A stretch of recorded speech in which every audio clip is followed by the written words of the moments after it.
Bueno, buenas, buenas. Vamos a leer los primeros dos textos de la segunda temporada de Dosis Mínima.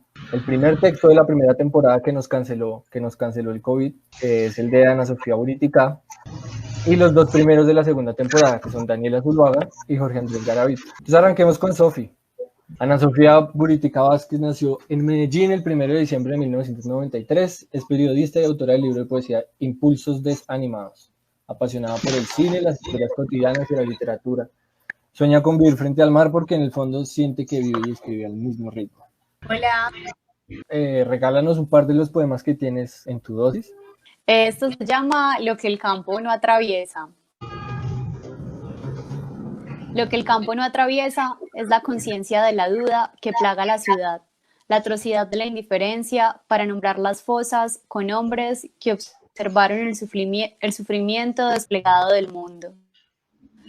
Lo que el campo no atraviesa es el corazón de los pueblos, su facilidad de aleación, los caños sin epitafios escritos en mármol.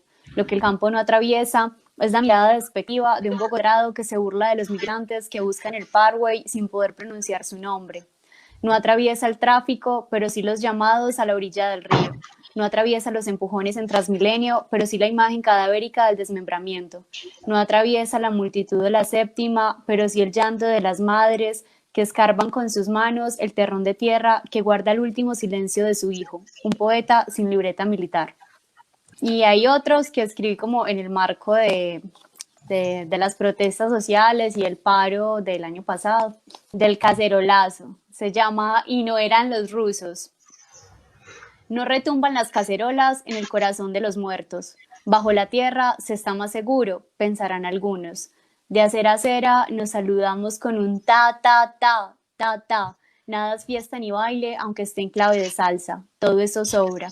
El SMAT atacó a Dylan con una bala en la cabeza, lo asesinó. Le cortó la raíz que une al hombre con los sueños y a los sueños de justicia con la vida.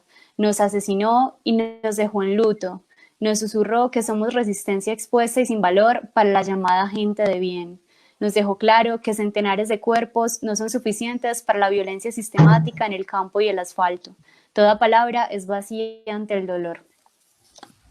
Las cosas siguen y pues desde donde se pueda, desde los espacios que se pueda, hay que seguir avanzando. Por ejemplo, acá en Medellín hay algo muy bonito, pues como ahora no se puede, digamos, como salir a las calles a protestar, Uh-huh. se gestó un movimiento muy lindo que se llama la Banda de la Terraza y consiste en realizar proyecciones sobre edificios, casas, con digamos como con frases relacionadas a la movilización social. Sí, todas esas manifestaciones se valen, desde las terrazas, subirse a hacer bulla.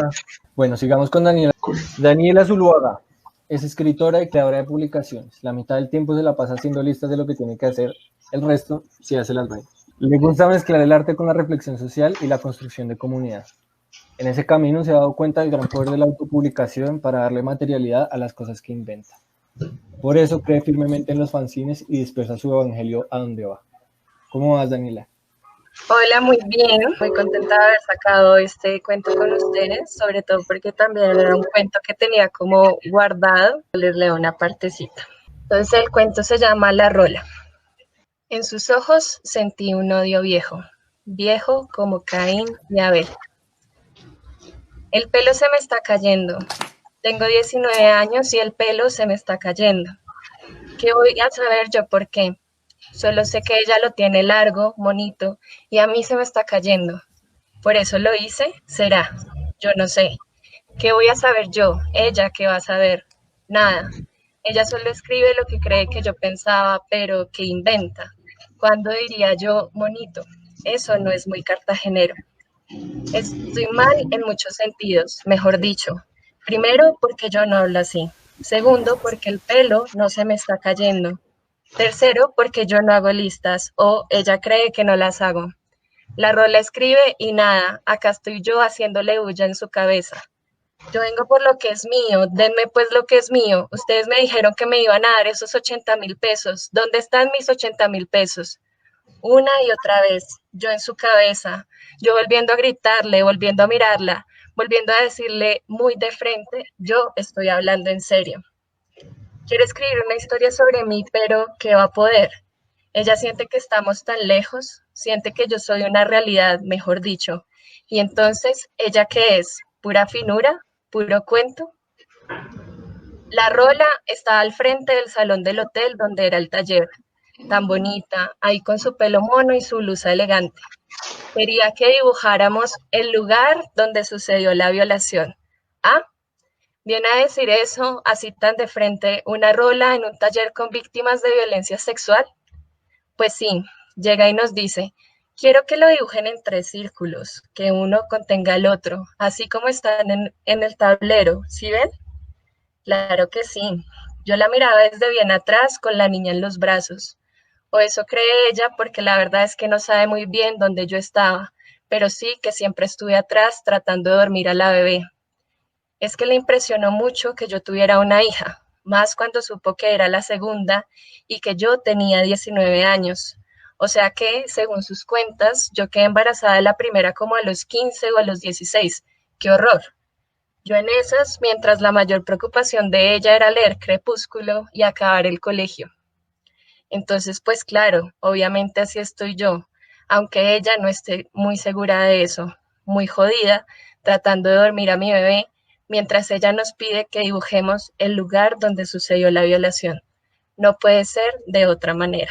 Voy a dejar ahí como para que vean después el texto completo en la página. Muy fuerte, muy interesante también la interlocución con el personaje, ¿no? Y toca mucho además con el texto de Sophie. Me conectó muchísimo. Pasa algo similar, y es que cuando uno se ciñe mucho a una postura académica, siempre hay una exclusión narrativa y uno elige qué contar, uno elige cómo hacer ese tratamiento del dolor de los demás, y es muy teso retratar ese sufrimiento ajeno. Y me conmovió muchísimo porque las víctimas de violencia sexual pasan por un montón de microviolencias grandísimas, intentando obtener una reparación estatal. Y en esas violencias está, digamos, la postura académica que a uno siempre como que lo preparan en la universidad para enfrentarse a algo, pero realmente uno nunca está listo para escuchar una atrocidad como esa, pues como una irrupción tan grande del cuerpo de una mujer, de un niño, de cualquier ser humano. Pues tú quieres poner esa voz ahí y mostrarla. ¿Cómo hacer si no es la tuya al mismo tiempo, no? Sí, y me pareció un video también cuando tuve que leerlo en voz alta. Es algo que deberíamos hacer más. Claramente cuando ella como que hablaba, pues se notaba más aún esa ficción, porque pues claramente yo no sé hacer su acento. Y si ya era como ficticio en el texto, pues cuando lo leí como que se notaba aún más. Cuando leí el texto de Sofía me sentí muy conectada porque sentía que también estaba ahí como esa frustración de uno ser joven, de uno vivir en un país violento y querer como hacer algo, pero igual no saber tan bien qué hacer. Los tres que estamos aquí como que tenemos ese tema como ahí tocándonos la piel, ahorita se van a dar cuenta con el de Jorge. Ahora que Pipe sí pregunta al conectar los dos, Sofía tiene un verso al final, el silencio es el único que retrata el sufrimiento, algo así lo recuerdo, al menos desde el quehacer poético, como por la sinceridad, ¿cierto? Justamente el taller era como para que las mujeres hablaran, pero es también una posición súper injusta porque uno va a asumir que ellas quieren hablar. Uno asume que está haciendo bien por las personas porque uno cree que será algo por el país y entonces voy a hacer esto. El cuento también juega con eso y pone en cuestión como esas buenas intenciones, lo injustas y también lo violentas que son, como decía Sofía. Yo tengo aquí la versión resumida de la bio de George. Jorge Andrés Garavito Cárdenas fundó y dirigió Cínica Editorial junto con 3 revistas de literatura, ahorita hablamos de eso. En estos proyectos ha sido director, editor, diseñador, ilustrador, además de coordinar los eventos, la impresión y la encuadernación. Ha publicado poemas, reseñas y cuentos en diversos espacios literarios. Ha publicado 7 plaquettes de manera autogestionada y escribió 2 novelas cortas. Ha participado en al menos 6 festivales y encuentros de poesía a nivel nacional. Está ahí como en ese punto de lo narrativo y la poesía. Se llama Noche, la máquina de hacer petróleo. Prólogo. Te soñé. Tú nunca lo supiste. Te sentaste en el columpio del cementerio, me entregaste un hueso de amatista, Te di los grilletes dorados de mi pecho y sentimos el dolor del combustible. Desperté sin entenderlo. Eran los malditos tiempos de los titanes. El cielo gris nunca pareció extraño. El frío, luego el calor incomprensible que nos quitaba el aire, y el sol frío y gris humo que lo dominó todo. Yo no lo sabía, pero también a ese tiempo lo habitabas tú. Errabas, Joles, por las oleadas afueras de la máquina. Caminabas sobre un corazón roto y la indecisión de la muerte. Tropezaste con mi mirada y hallaste un espejo y una pregunta inentendible. El incomprensible lenguaje de los hambrientos alucinantes. ¿Algo se está quemando? Acto 1. Las malditas águilas lo habían conseguido. Una gran máquina convertía gente, árboles y animales en petróleo. Las malditas águilas lo habían conseguido. Con un letrero en neón, la máquina no se titulaba Moloch, sino Universidad, que en este punto eran lo mismo. Podían fosilizarlo rápidamente todo con su máquina. Ya no había escasez. Podían hacer todo el crudo que quisieran. Entraban cuerpos felices y salían convertidos en el néctar negro que alimenta a los titanes. Intermedio. Amor y fuego, máquina noche. ¿Sufriste, Jules? ¿Sufriste al entenderlo? Escapaste de esa máquina, pero era tarde, ya la amabas. Máquina noche, máquina cuerpo. ¿Sufriste? Amar la máquina, la insignia innata de tu era. Amar la máquina, amar la máquina, amar la máquina, máquina noche, máquina cuerpo, máquina tiempo, máquina verdad, máquina razón. Amor de fuego y nosotros preparados para hacer combustible. Amor de fuego, la naturaleza de tu pecho. ¿Y quién es Joles, George? Realmente es como un personaje que uso como una excusa más bien porque no hay una conexión muy fuerte, más allá de pronto las preguntas que sí intenta responder siempre, pero originalmente lo había pensado para un grupo de teatro del Partido Comunista. Tenía que ser un cuadro solamente, como algo que se resolviera rápido, pero pues yo siempre me complico un montón. Tengo una visión demasiado amplia de la idea de poesía y lo meto todo. Lo sentí siempre como un poema, ¿no? Como algo que termina siendo un solo canto. La educación se hace para progresar y toda esta visión de qué es el progreso y el funcionamiento de las máquinas, el funcionamiento de la industria y todo eso. Hay una tensión entre ir en contra, pero también amar esa máquina. Y lo pienso mucho como con lo que ahorita hablábamos también de la universidad, que es como esta tensión de qué hace ella con nosotros, siempre terminamos hablando de eso. Tenía como unas imágenes súper interesantes, los minerales ahí como brillantes todo el tiempo y todo estaba como en un cementerio entre la belleza de la máquina y el amarla, pero como la muerte que también causa. No se dejen volver petróleo, muchachos. El discurso del progreso termina pareciéndose más un discurso, un progreso en contra de lo mismo humano, ¿no? No dejarse engañar con esta idea de lo positivo, sino que se va a parecer muchísimo al fascismo, ¿cierto? De hecho, pintó a los dueños de la máquina como unos militares que terminan convertidos en perros. Como los cerdos al final de la rebelión en la granja, sí. Él al inicio tiene una imagen muy bonita que me gusta y es como una imagen que me transmite o me hace pensar en el fuego, que el sistema o las máquinas y todo eso que conocemos tiene que arder y tiene que desaparecer y tiene también como una tendencia a lo que él dice, a un proceso de fosilización, como el conocimiento no está solamente dentro de universidades o dentro de lo que está validado, distintos segmentos, que nos invita como a buscar mucho más allá de lo que encontramos en las universidades. A buscar alternativas por fuera de esas lógicas y por fuera de esas dinámicas. Lo que me lleva al tema de la autogestión, que yo siento que está muy presente en sus procesos creativos, como en sus proyectos colectivos, como en la movida, la escena editorial, la escena fancinera en Bogotá, en Bucaramanga, en Medellín.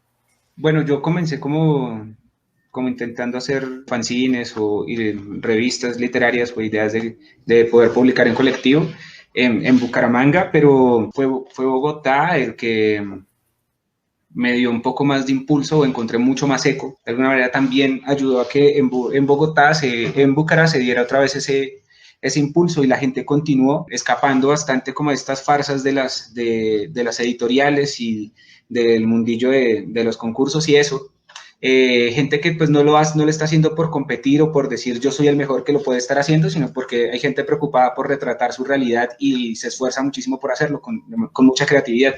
Veo un motor muy fuerte en esta generación. Somos personas que estamos habitando un espacio súper, no sé, importante, o al menos yo no lo había visto nunca así en la literatura antes. No solamente hecho desde la persona que escribe, sino todos han sido vinculados de una u otra manera a colectivos literarios, a talleres de imprenta o a procesos editoriales. Y Daniela, ¿cómo la ves tú? Yo siento que se está viendo un momento muy interesante porque siento que antes sí había como muchas ferias y mucha movida, pero de pronto era más como hacia la gráfica. Y ahorita ya hay como mucho más texto y mucha literatura que se puede como encontrar de una manera distinta a estos espacios como más tradicionales, como de las bibliotecas, los conversatorios. Yo todo el trabajo que he hecho lo he hecho desde Barullo, desde Casa Barullo, que es un colectivo de fanzines y de escritura creativa.